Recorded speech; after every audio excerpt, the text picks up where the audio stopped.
record. All right. And we are live. Hold on a second, something went wrong here. Press the button twice. Now I'm recording. All right.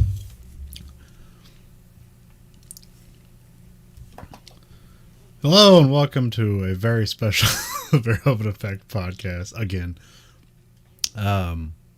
I choose different naming conventions. And now I've just said like, well, we're probably not going to do 1,000 episodes. So I started doing the 00, whatever number we're on thing. Yeah. Because I'm doing a bunch of different stuff just for like clerical things. It's like, this is why you do it this way, and this is why you do it this way. See.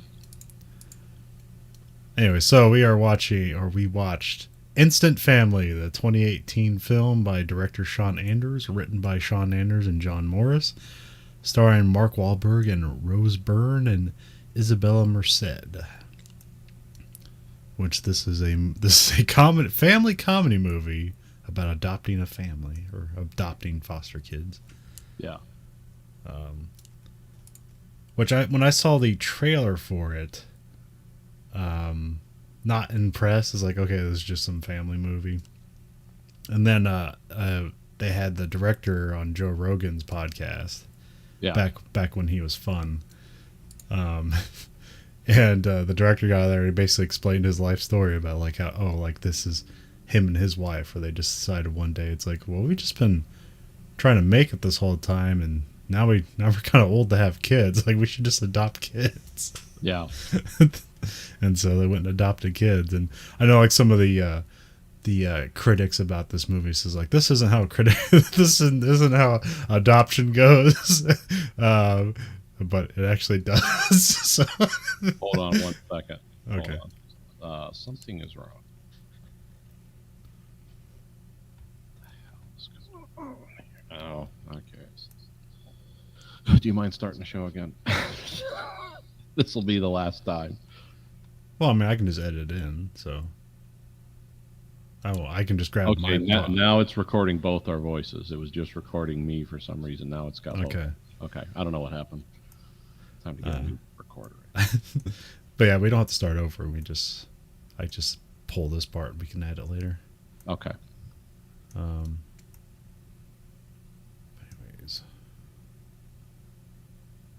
Yeah, so this movie is always meant to watch because like it doesn't have like great reviews or anything like that. But I was like, well, this guy gives a convincing pitch, and I've seen some of his other movies like Sex Drive, which is a fine, sex comedy. It's like better than most. And then like he did like the Daddy's Home movies, which I've never bothered to see, but they're very successful. So that's one with Mark Wahlberg and Mel Gibson. Yeah, okay. And Will Ferrell's in it too, I Ferrell, believe. yeah. Yeah, they're all in it. Oh, okay.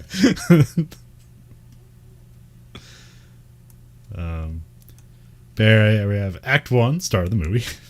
And it's a couple's looking at a garbage house and seeing all the potential that they can have, that the house can have as they look at it. It's Pete and Ellie, and they're showing this home to her sister, to Ellie's sister, because they're like starting to they want to think about having a family, and like, do they end up taking this house in the end? Like, the house at the beginning is the house that for the rest of the movie? I think it is. I'm not sure. Yeah, this is one of their houses they're gonna flip. Yeah, but I think at the end of the movie, they like just the flip house becomes their new house. Yeah, because it's, I don't know, it's bigger. It symbolizes a new start. Maybe, I don't know. Yeah. And there's also like a park and schools nearby and stuff, but yeah, I wasn't sure if like the house at the beginning is the house throughout the movie. Like, I thought it was, because like they do mention like we put all this money in this garbage house. And they live in Southern California, so there's big money in flipping the houses that the houses that were worth $100,000 20 years ago are now worth $2 million. So yeah, that's. Yeah, you just get a vacant property that's in disrepair. You spend like $20,000 repairing it, and you spent $50,000 buying it, and now it's worth $2 million. Yeah, It's a new American dream is house flipping. So you realize how hard it is to work on a house. So I watch these TV shows where people do this. Like, we want to start flipping houses. I'm like, oh my God.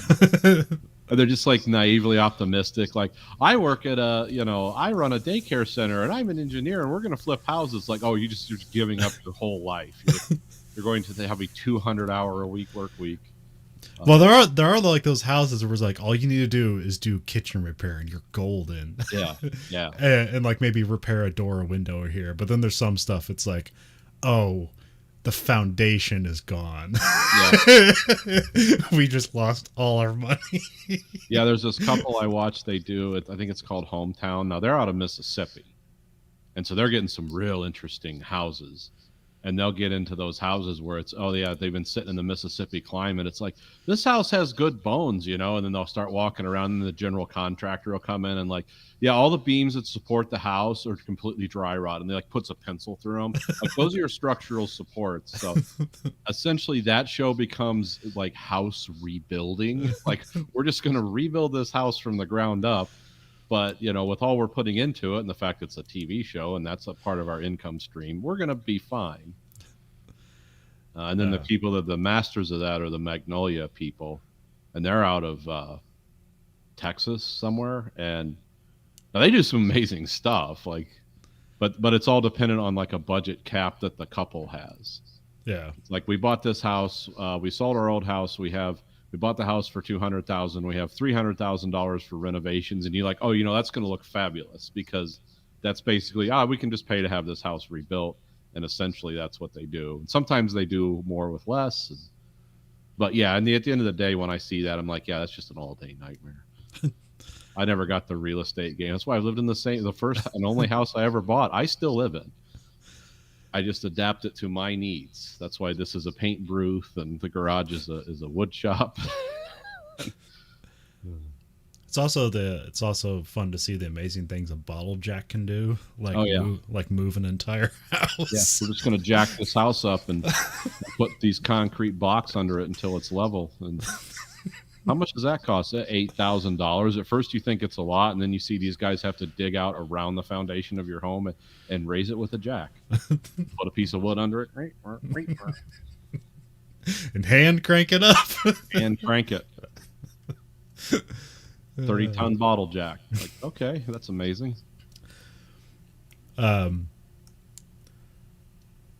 Yeah, so this you have the sister. I didn't catch the sister's name. Then we have Russ, who's played by Tom Segura. So yeah, I like Tom Segura. Such a psycho. Which might probably the main reason why he's on the Joe Rogan podcast, because that's Joe's friend. So he's in this movie. So they end up in there. And then we go to a golf course and Pete and Ellie. Because there's something to bring up where it's like the Russ and the sister are having trouble having kids, and then that leads to them like thinking about like about them having kids, Pete and Ellie, and they're like, well, we never really thought about it before.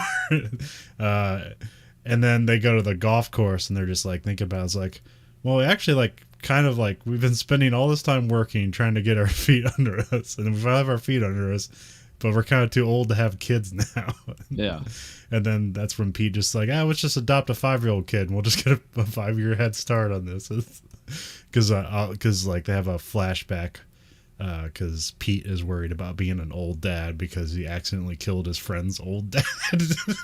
Boy, thinks he. Yeah. I just had a heart attack. He told him to go long. He throws a football and the guy has a heart attack, running 5 feet. And then the football hits him on the top of the head and he dies. And the other guy's like, you killed my dad.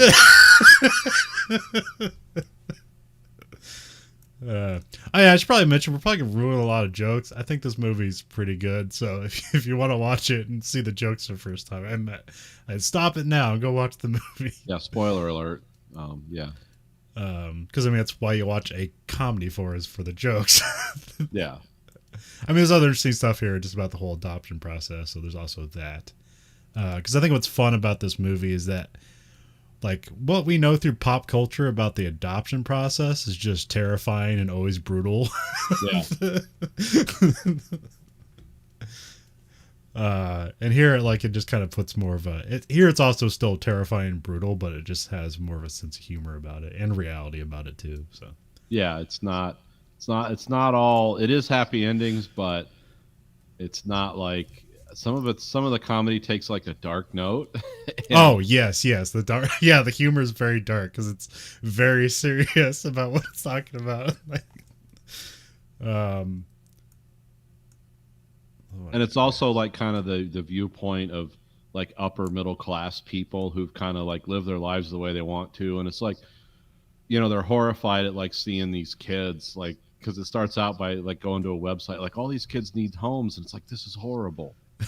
Why do these kids need homes? We can do this. This is like flipping a house. You just got to get in there, and we're self-made. I mean, you just get in there and you start doing your thing. You don't be a jackass, and these kids will be fine. And it's like, no. These kids are very damaged. A lot of them, through no fault of their own. There's nothing wrong with them other than their parents were crackheads and stuff like that. they come home after like, and like you have Ellie's on the computer looking at pictures of adopting kids, and that's like really what they look like. It's like, if you ever looked at like adopting an animal, it's the same for children. Yeah. Yeah, you see it and you're like, oh, this is horrible. I can fix this. This is a problem I can take care of. I mean, that's the attitude of the people in the movie. It's naively optimistic, but they're also not like bad people.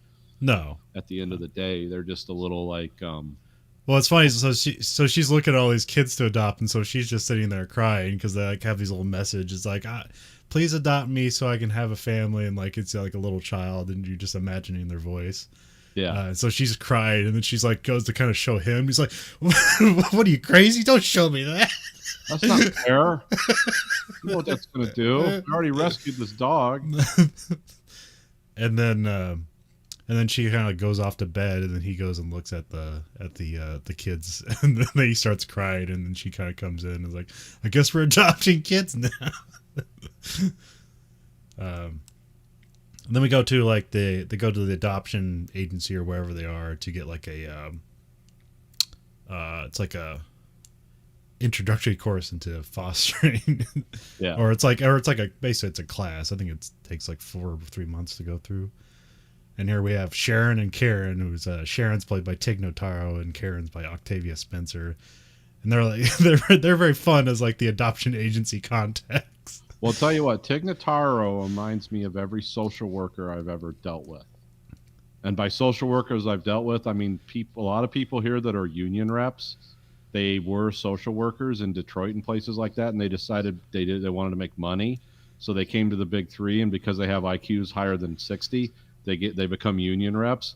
But it's like they're the same people. They're just here to like, well, let's work on this problem. But because they're always working on other people's problems, they have that very far away look and that very kind of sad demeanor about. Just she I don't know. She must have gone to like L.A. County and been with social workers or something to research that role. Or is that just her personality? She kind really nailed it. I mean, she's kind of like has that very kind of drab, monotone, like personality, or at least in her comedy. So yeah. And here she's just kind of like you have Sharon's kind of being the more. Or no, Karen's kind of being the more like upbeat and emotional one, and then Sharon's trying to kind of like, I'm sorry, that was unprofessional. Yeah. Yeah, every social worker I've ever known is like, well, you got to manage your expectations. It's like, oh, this is a lifetime of disappointment I'm hearing, right? Don't get too emotional about stuff. And so we have the group that's like, there's like these religious prospect parents that like they can't have kids, but like they're extremely religious. You have a couple that just can't have kids. You have a gay couple, and then you have a crazy lady who wants to adopt an athlete. Yeah, who wants to basically do the blind side plot, and like everyone's telling her that. Like, that's the story of the Blind Side. And she's like, oh, but she'd stop. She's very serious, very Teutonic woman who has these definite goals in mind, and everyone just messing with her all the time. And she's the only one that's adopting as like a single parent. Yeah. At least that I can pick up on. No, she's single parent. Well, I mean, I didn't see other single parents in the, in the group. Yeah, I mean, yeah, yeah. Then we have a guest speakers, Brenda, and she talks about how she was abused as a child, and like her parents turned the garage into like a meth lab. Yeah. And she was like abused sexually and like given drugs and all this other stuff. And then like, now she's in a good place and she's going to go to college and stuff like that. And then so this kind of like gives Pete and Ellie like the confidence, like, oh, we could do that. Yeah, like this is great. So naive the whole way through. It's just like you just got to start, just one foot in front of the other. All ththese life affirming things that Mark Wahlberg's character says so naively throughout the story. And especially what's the thing with Brenda is that she was adopted as a teenager, and it's like nobody wants a teenager in foster care. Yeah. And then she gives a statistic that like half the kids who age out of foster care end up homeless, addicted, incarcerated, or dead within 2 years. Check that out. It's true. Not like that's a fact. I was like, what? I actually paused the movie and it's hard to find. Like, I can't give you a link directly to it, but if you do some reading, it's like, yeah, it's pretty much military, or maybe you're a scholarship kid, but that's about a wrap. Once you're out. Yeah, I didn't find those exact statistics. I got some different ones here from, what is it, the National Foster Youth Institute, and it's about aging out of foster care. I think some of these are from 2015, so yeah, it's somewhat old. But it says more than 250,000 children are placed into the foster care system in the United States every year, which, in my mind, I was guessing it'd be around 1 million. So yeah, I thought it'd be higher than that too. Yeah.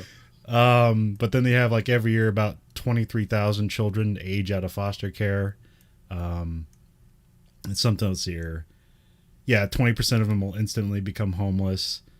1 out of 2 of them might get a job. Yeah, there's about 3% chance that any of them will have a college degree. 7 out of 10 girls that age out of foster care will become pregnant before the age of 23. Yep. So it's just creating more foster kids essentially. What else we got? Yeah, it's not great. No, it's or you end up like the guy in Collateral. Tom Cruise, like his character's backstory. It's like, I was raised in foster care. I didn't have a family. I joined the military, then I got into this. So they could also become an assassin. You never know. And not very many of them. And that's the success story. Yeah, those are the ones that are like, oh, well, see, he turned out good.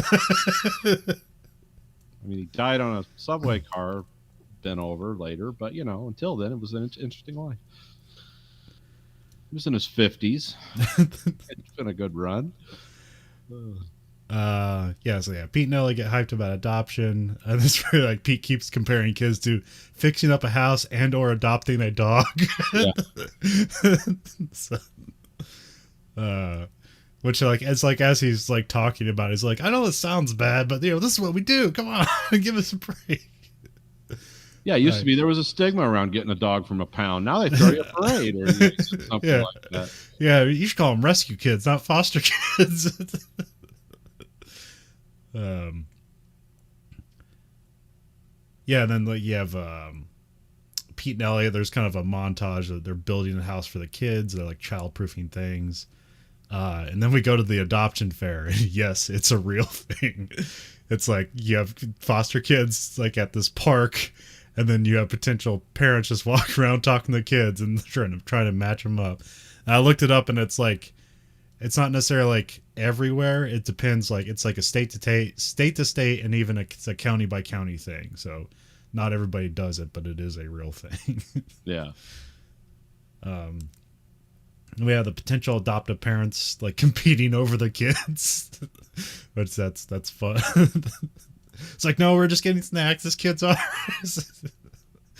Which I think that's the kid that's the most violent one.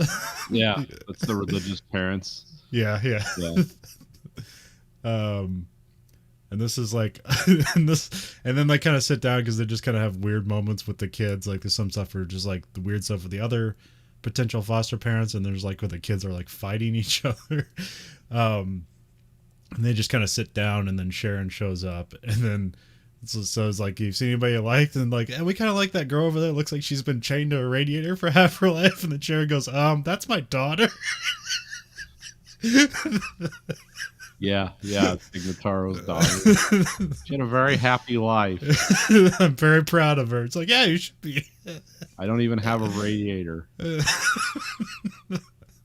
Oh, yeah. That was good. And because Pete and Ellie are having an awkward time, Pete decides, because they like all the teenagers are just kind of like hanging out these steps away from everybody because they're pretty much like kind of consigned that they're not going to get adopted. And so as they're going over there, they're kind of like talking to themselves but loudly. It's like, like, we're not going to treat them like the piece of shit that they think that everybody else thinks they are. We're going to go talk to them. And like one of the girls comes over and is like, we can hear everything you're saying. You don't want teenagers, they masturbate. Of course, yeah. They had this whole monologue that like, oh yeah, we can hear every word you're saying. And because so they like one of the sassy teenagers. Her name's Lizzie, and so then they're looking into adopting her, and that's when they start getting the backstory of Lizzie. Lizzie's mother burnt down the house because she's an addict, and then her mom's in jail as well, which I guess they didn't know that beforehand, but you have Karen just kind of guesses it. It's like, look, I was right. And then Lizzie has a younger brother and sister, and then Karen puts the pictures in front of them of the brother and the sister kind of looking happy and cute, and then Ellie's like, you assholes. Because they're being manipulative. It's like, now we have to adopt 3 kids. We can't not adopt 3 kids. Look how cute they are. Yeah, they said like the siblings become like, if you take them all at once, they tend to adapt better because they have siblings there. Because they can rely. It's the ones they have to rely on. Yeah. Because they're going through this all the time, so they're the only people they can kind of count on. Yeah. Then we meet the Muskies, who are just kind of, they're relatively harmless people, but they just kind of take in kids for the money, not necessarily for to make a loving family. And then they always make fun of the Muskies for. Yeah, they look like they're related. Yeah, and funny thing, those 2 actors are actually married in real life. Oh, really? Okay. Must have done some makeup or something. They weirdly did look alike. Well, I mean, I don't know. Sometimes overweight people just kind of look the same. They all start to look the same. Fat. Oh yeah, this is my other favorite one. Like, Pete is worried about being called a white savior because they're looking to adopt Hispanic kids, and then Sharon kind of pantomimes writing down like, "Okay, I'll just pin you in for whites only." Yeah. Yeah, that was funny. I remember that. And then she basically explains that there's not really, it's not really a thing here. The kids come from all races and cultures, and they have adopted parents from all races and cultures. Like, they don't care where you come from or how it looks. They just want a place to live where there's not like crack being smoked and the house is on fire and that stuff.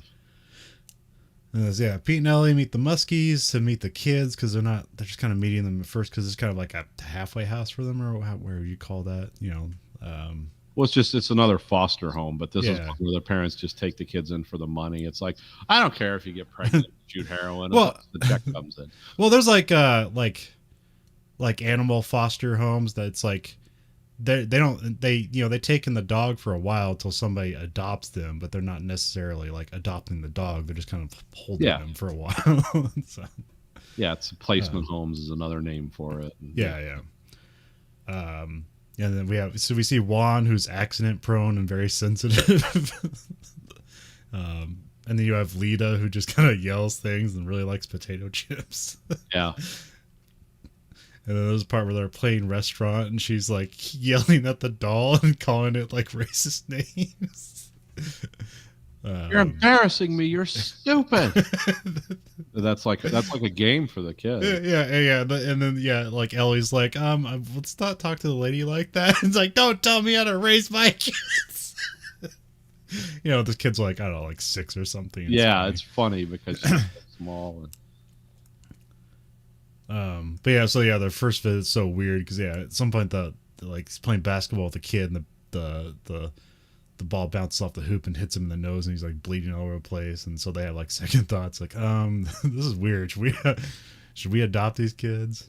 I like it when they get the nosebleed stopped and he's like, "You want to play hide and seek?" And Mark Wahlberg's like, "I don't know. You lost a lot of blood. Are you sure you're up for that?" This is weird dialogue that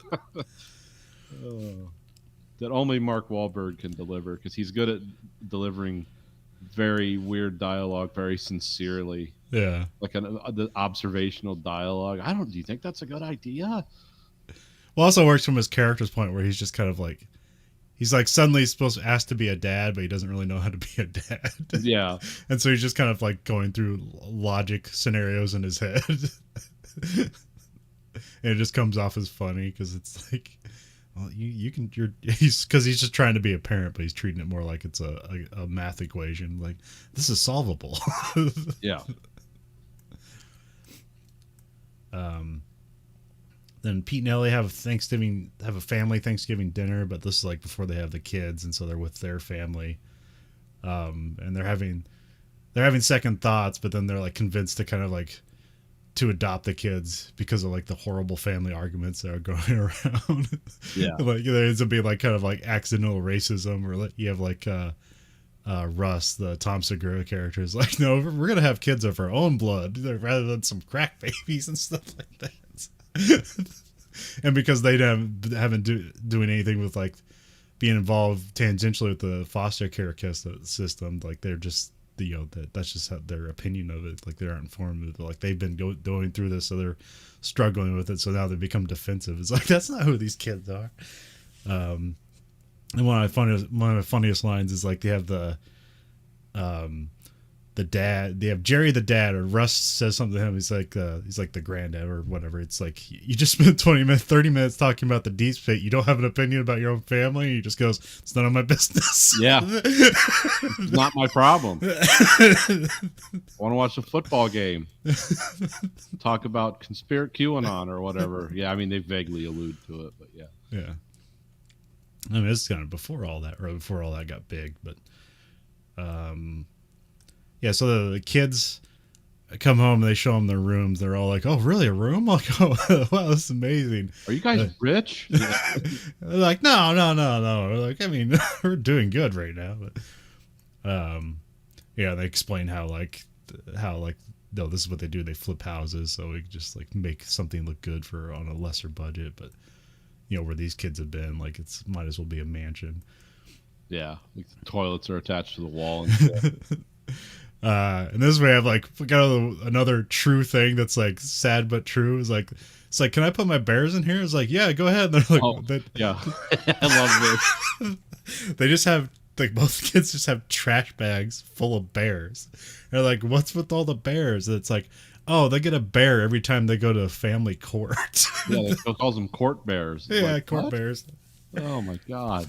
And it's a real thing. So like, the more bears you have, that's just the more sad it is. It's like things aren't going well the more time you're in family court.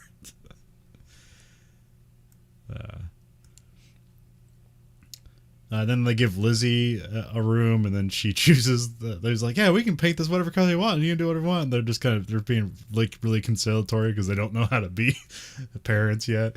So Lizzie chooses like the darkest black they can find at the store. Like light absorbing black almost. And then Ellie doesn't like it, but she just goes along with it. And then they have like trouble putting the kids to bed, and it's kind of just a montage of funny things, because it seems they only have like one bathroom, or at least only one bathroom upstairs. It just becomes a circus. Yeah, it's because one of the kids takes the shower head down and sprays one of them with it. That seemed like the thing to do, and then the one girl takes her like electric toothbrush and waves it around. It's just throwing toothpaste all over the house. But they're mostly having like a pretty good time with the kids, because Pete and Ellie have like a group meeting with other foster parents, and the other parent give him like a hard time because Pete and Ellie think like, oh, they're great parents and they got the greatest kids ever. They have there's very little problems we have to deal with, and they all laugh at him. It's like, oh, you're being really naive, like, because that's all we hear is like some stuff from the other parents where like the church couple, like their kid is like, they have to constantly taking the Lord's name in vain all the time, listening to and fighting in school, and he has a cell phone and he's like 5 years old, but they can't take away from him because his birth mother gave it to him. Oh yeah. But now they start having problems with the kids, and Lizzie's protective of her siblings because like it's somewhere later on, but they said like, Lizzie's basically had to raise her kids since she was basically ever since they were born, because her mom would just kind of go away, get lost, and be high or somewhere. And they're like, remember, she's a terrible parent as well. she's doing her best, but she's a kid. She's a terrible parent. Well, I didn't realize like the kids all speak Spanish too. Like, that comes up in the story. It's like, oh, now they got a secret language. It's just kind of this extra disconnect where it's like, oh, because it's like when Lizzie parents, she parents in Spanish, and then they don't understand it. Now they're just the confused white couple. Then the gang go on a family outing to Six Flags. Oh wait, no, this is a different one. This is when they go to like, there's like a birthday party, and it's like at a barbecue out in the open with the rest of the family. Yeah, it doesn't go well. There's stuff where they try to take the phone away from Lizzie, and she like hands it over, and it's like has a picture of her birth mom on there, and then Russ is like, oh, that's her real mom. like look down there, kids, this is about to get real. and then this is where you find out like Lizzie knows how to like work the system. It's like, because she like knows all the rules, and like, you can't take the phone away from me, that's against the rules. It's my property. But it also seems to like there's also like the positives, like the other like parts of the family like see the kids and like, oh, they're just like normal kids, they're not just like drug addicts. Yeah. Then you have them there. Pete and Ellie are going to group, and now they're telling all their problems, and everyone's kind of giving them crap for it. It's like, see, we told you.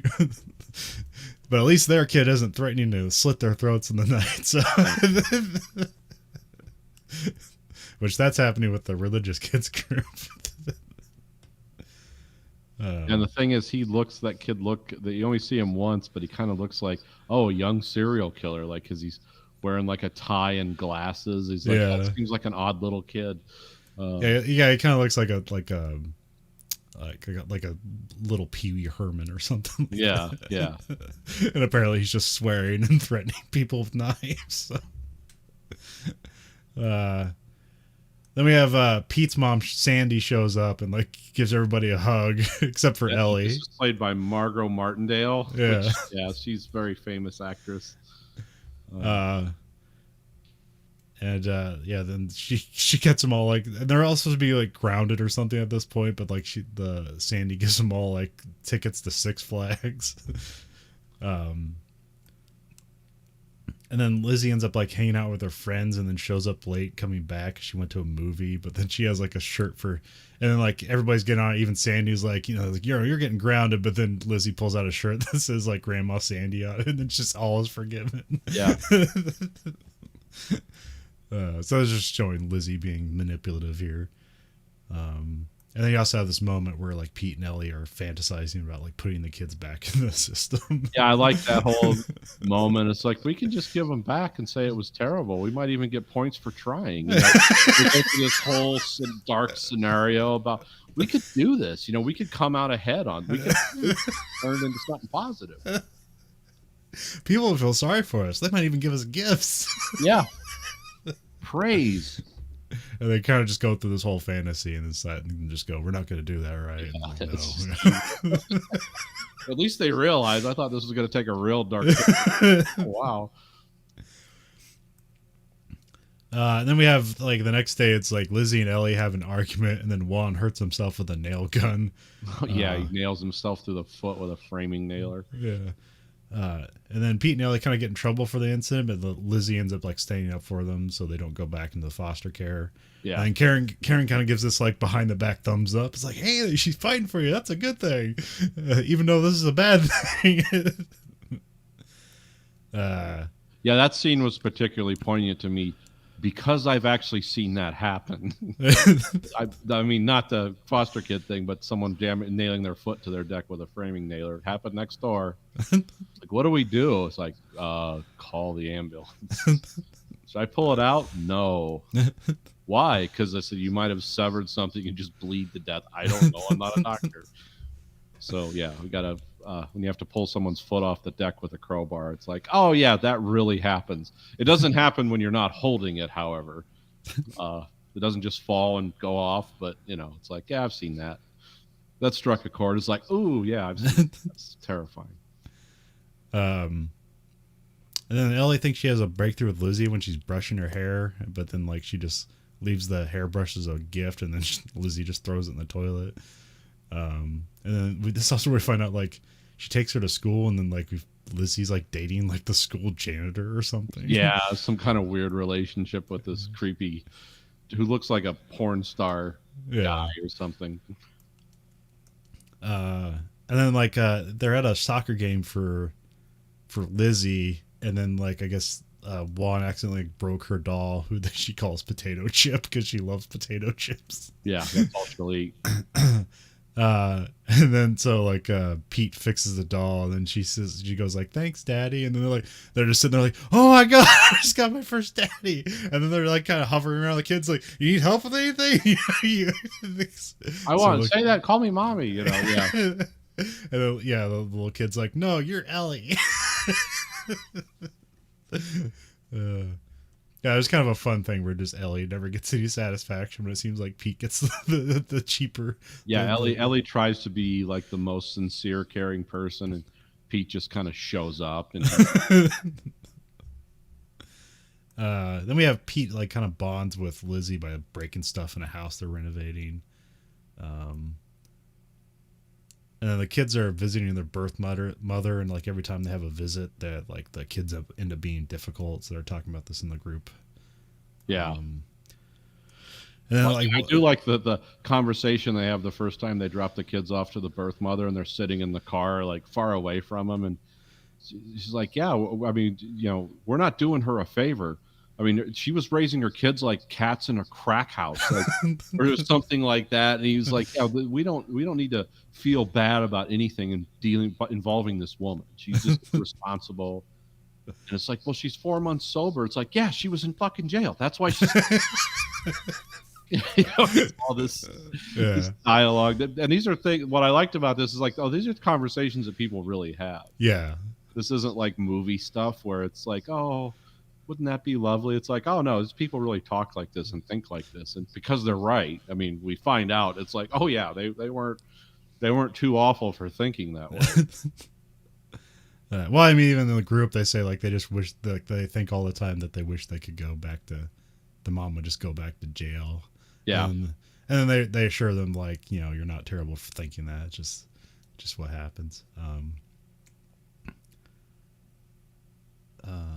But yeah, then there's also where they find out that the kids might end up back with their mom. Yeah. And then I think the next scene is like, that's where the kids are putting Sharpie on the grandma's face. Not Grandma Sandy, but the other grandma. Yeah. I think it's Ellie's grandma. Yeah. But also this is where you find out where Ellie's sister is going to decide to adopt too, and they're not too enthusiastic about it. It's like, oh, we look forward to this, and then like the Tom Segura character is like, hey man, this is how you raise your kid. That's on you. We're gonna do better than this. Yeah, he just says what other people think all the time. And we find out that like the older character Ellie, Lizzie is like sexting with her boyfriend. Yeah, she's like sending nudes to her predator boyfriend. Yeah, or she attempts to. It's not successful. So.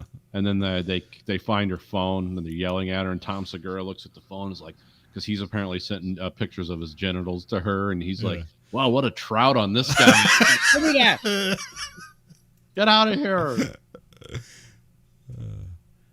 And then as kind of like a pick me up, Pete and Ellie go to the house of the foster parents of Brenda, who's like the success story in the beginning when they go to the thing, and they're trying to get help, and they're like, oh yeah, where's Brenda? She's like upstairs studying. It's like, Brenda, come on down. And then they're like, she's in rehab. They're like, are you shitting me? We did this because you were a success story. You tell me. And then like the one woman slaps Ellie in the face. Yeah. It's like, we all have our troubles. Like, yeah, she's doing the work to get better. Like, this is what happens. And then, but yeah, even though they're kind of like disappointed that like Brenda isn't like this super success story, they come away with like speeches like, all right, yeah, we're just supposed to be there for them, whether or not it makes us look good. Yeah, and then in the end, when they walk them out of the house, it's like it seems like everything's on a high note, and then the foster parents are like, "Okay, let's close the door. Let's get out." It's like, what kind of weird shit was this? Yeah. This happened? Let's get away from these crazy people.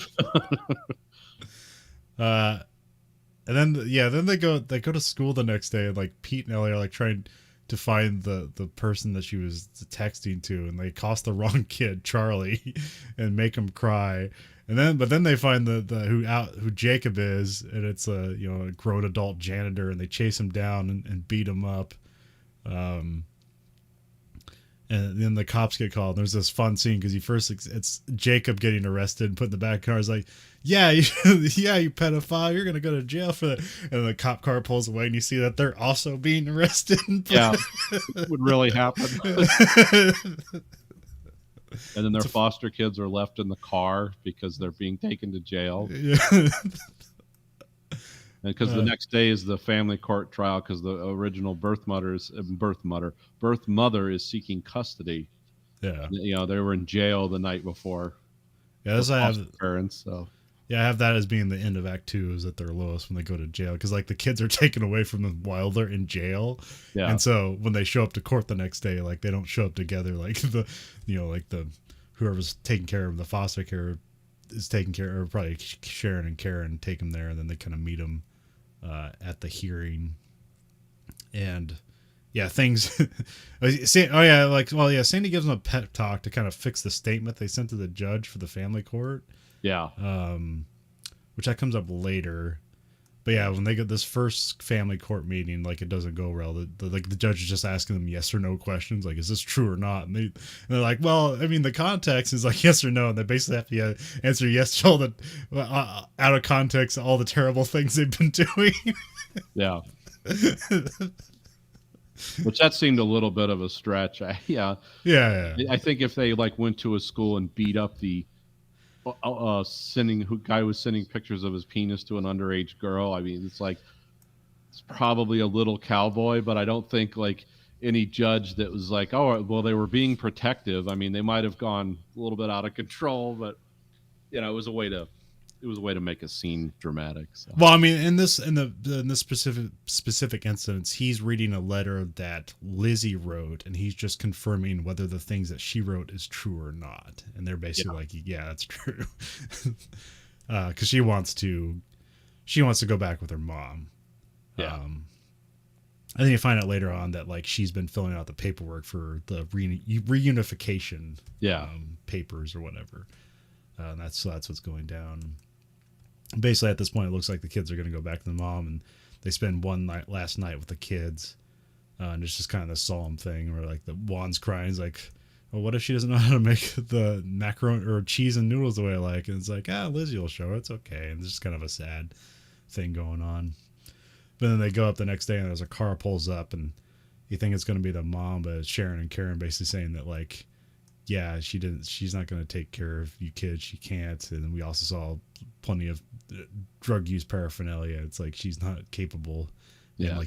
And like Lizzie's been filling out the paperwork. So the mom just kind of wanted to not disappoint her again, but she's going to. Yeah. And then Lizzie just kind of runs away and hides in some neighbor's yard. Which you have fun. It's like Joan Cusack shows up. It's like this fun, kind of weird. I mean, it's like the situation's weird, not her, but she's like reacting to it like weird. But it's also just these people are in her backyard, essentially like her air conditioner shed, and it's like, hey, what's going on? And they're like, oh, she's having a moment. She's like, Oh, okay. Stands there and listens the whole time. Like she acts like she's walking away, and then yeah. By the way, like every famous comedic actor that have been in movies like this in the last 20 years is in this movie. Like the one who plays her mom and all that. Like she's been in a lot of like comedic roles, and yeah, she's an airplane drawn on. Yeah, she's been in everything. Yeah, Joan Cusack's been in a lot of movies like this, and yeah, so it's like, yeah, they found a lot of famous people to do bit parts.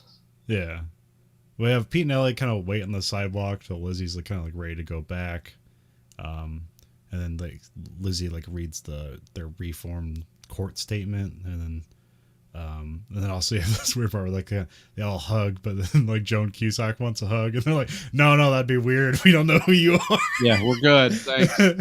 But then the little kid Lita gives her a hug, and then they go off and leave, and then Joan Cusack's like talking to Sharon, and Karen's like, do you guys want a pie? And then Sharon's like, no, and Karen's like, I love pie, let's go. Yeah, she's trying to stop her. It's like, she said pie. Then we have 4 months later, and then they're going to family court to make their like adoption official. They're pronounced a new family, and this where you see all the foster parents from like the sessions, the group sessions, and like all their foster kids. Yeah, and then they all get in the same picture. And it turns out the judge is actually a cool guy. You know? Yeah, not an ass. Well, I mean, he mentions how like most days in family court isn't happiness, but No. it's like this is like the few moments where things are happy. So like even like the was it the bailiffs or the sheriffs or whatever, the bailiffs? Yeah. Okay, yeah, like they're all smiles and stuff because all they see all day is just terrible things. So, yeah, so they all get in the picture. Well, you know Judge Judy, right? Yeah. You know why she's the way she is? No. 35 years of being a family court judge in New York City. That's why that is her legal background. That's all she did. That's why when people are like, she's so mean, it's like, oh, she's been lied to literally millions of times in her life. She just doesn't put up with it anymore. And then you get the title flash, instant family, and then we go to credits, and then when it shows the director's name, the first photo you see, that's him, his wife, and their adopted kids. Okay. Yeah, because it even had a tag at the end about if you want to adopt kids. Yeah. An 800 number. So it's like in a comedy about adoption, like most of it is like true. Like, I mean, there's stuff taken for liberties and stuff like that. Yeah. But most of this, it's like it's written from experience because that's the director's life. So yeah, it is I will say it is a feel good movie. It can be very emotional, but it is also, this is so close to being a black comedy at some times. At some points, I'm like, whoa, I didn't see that coming, or why are they saying that? Yeah, it's a bit more than what you expect it to be. Yeah, I didn't go into this with like, what's this going to be like?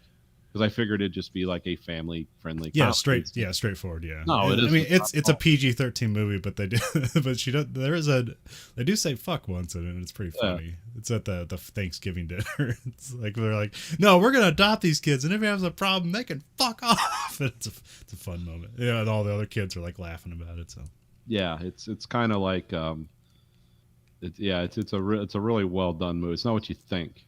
Yeah. It's a lot more Apatow than it is just a family comedy. It has kind of that. Well, also, like if you watch the trailer, you think it would just be an irresponsible movie about adopting children. Yeah, and it's not. No, these aren't bad people. They're just people. It's people in horrible circumstances. Especially the kids. It's like, we want to do something to help kids, and you realize these kids come from a nightmare background. It's like something you can't. It's totally outside of their experience or my experience. That I said I knew a lot of foster kids growing up, and I was always very curious about like, what's your life like? What's that all about?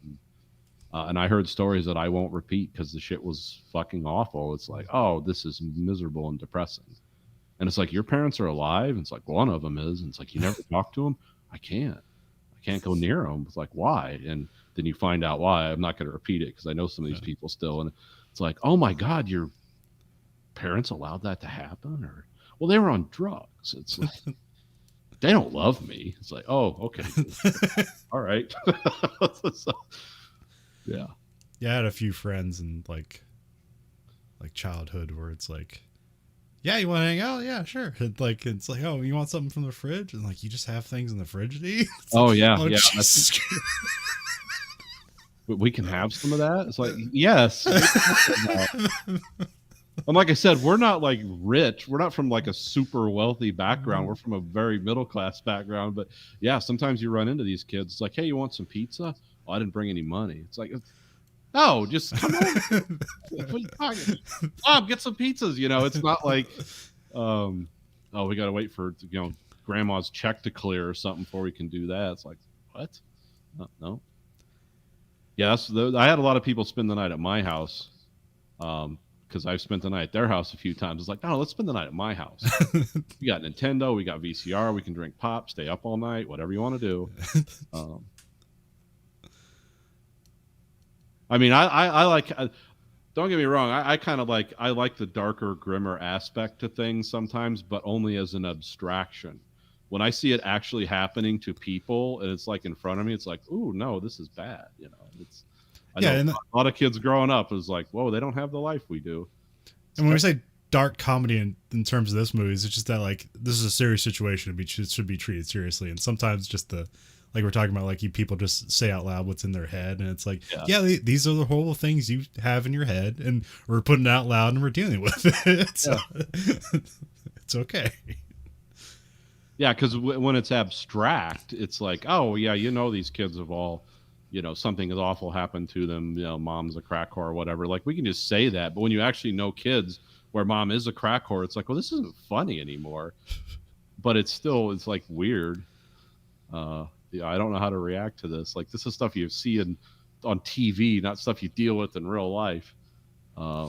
So, yeah. I remember as a kid, I spent the night at some of their kids' house, and then I guess we're annoying the dad who was most likely drunk. I mean, this is a long time ago. I don't know. And so he just beat his kid in front of me. Fun. That's fun. Yeah.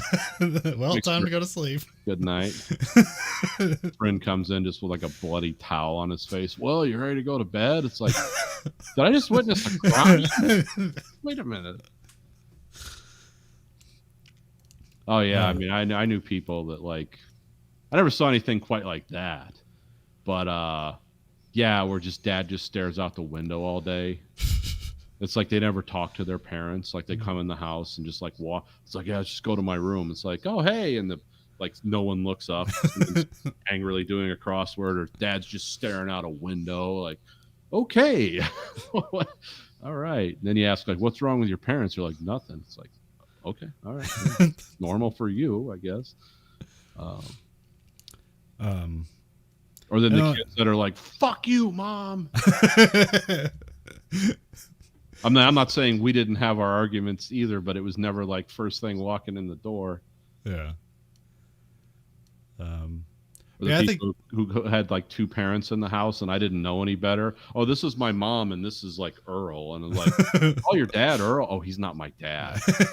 Whose mom's dating? He's like, dating? Isn't that what you do in high school? Who's your dad? He goes, I don't know. All right. So it's different. But yeah, the compliment I was going to pay this movie is it feels kind of like a John Hughes movie, because there's not really because like John Hughes would do like Pretty Pink and Breakfast Club and stuff like that, but he also did a lot of kind of sentimental family stuff like Uncle Buck and Trains, Planes, and Automobiles. Yeah, and like I feel like there's not really those kinds of movies, or they're just not well done anymore. Yeah. And so I'd say like this is along those lines, is like a good kind of family John Hughes movie that's just slightly darker. So. Yeah, this movie is not up its own ass about a point, but there is a point at the end. It's like, oh, this is based on people's life experiences. Just kind of written as a dark comedy, but yeah, it's not. There's no pretentiousness in this movie. It's like, because nobody's like, there's no super dad, or that's why they make fun of The Blind Side in this. It's like, it's like, oh, you're just trying to be Sandra Bullock's unlikely character in that unlikely story that you're trying to reproduce for your own, edification. Yeah, and that lady ends up adopting like a white redheaded teenager who's 5'2" and has no athletic coordination, but does like basketball, so there's that. Yeah, but she looks well off, so Yeah, and then Tom Segura finally has a kid, and And he's like, yeah, that could be us one day. And the kid just rolls his eyes. Like, I don't think so. Yeah, they're adopting a teenager, and so that's when they're in court. Yeah.